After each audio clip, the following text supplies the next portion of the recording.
Well, hello. My name is Eliza Snyder Ryan Grimaldi Donovan Kasanoff Grimaldi Ryan, and this is the year 2013. Welcome to my dorm room. Yes, that is correct, I said my dorm room. You see, I have a common condition called SORAS, which stands for soap opera rapid aging.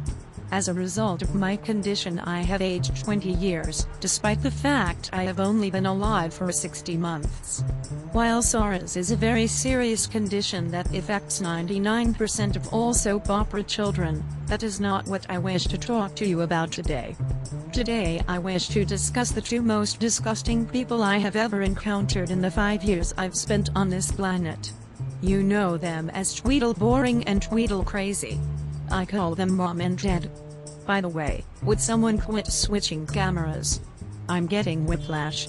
Even cartoon people feel pain, you know.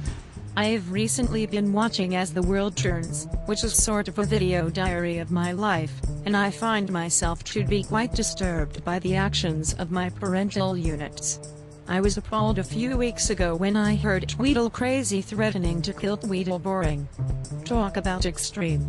While I applaud my father's decision to keep Tweedle Windbag Dusty out of my life, I do not take kindly to anyone threatening Meg's life but me. As horrible a mother as she is, I still need her in my life. I know this because the writers frequently had people tell Paul that when he kidnapped me for the second time.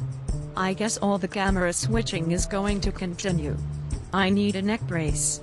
Speaking of my second kidnapping, I must admit I actually enjoyed spending quality time with my father.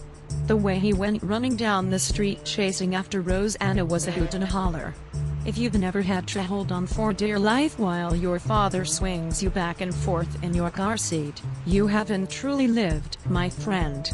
Unfortunately, there were a few disappointing moments during our trip that didn't quite make it on the air.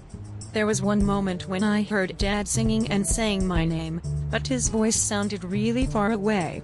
Turns out he had confused a tomato for me. I guess he spent so long playing keep away from my mother that he forgot I'm a human being, not an object. And now for my mother. Oh yes, the beloved Meg Snyder, who every man in town falls in love with despite the fact she is the most boring woman on God's green earth. Before I begin, I just want to point out that I love my mother very dearly. While I am very critical of the idiotic decisions she makes, I only do so because I genuinely want her to be happy. Even though I have a very low opinion of her, I do love her. With that said, Mom, what the beep are you doing, you beeping beep beep? You whined about how horrible it was without me, yet you go sailing leaving me home alone with a man you know for a fact is a lunatic. What kind of mother are you? Months ago, you let me spend the day with Dad so you could go on a date with Dusty. Dad gets all excited that he gets to spend hours with me.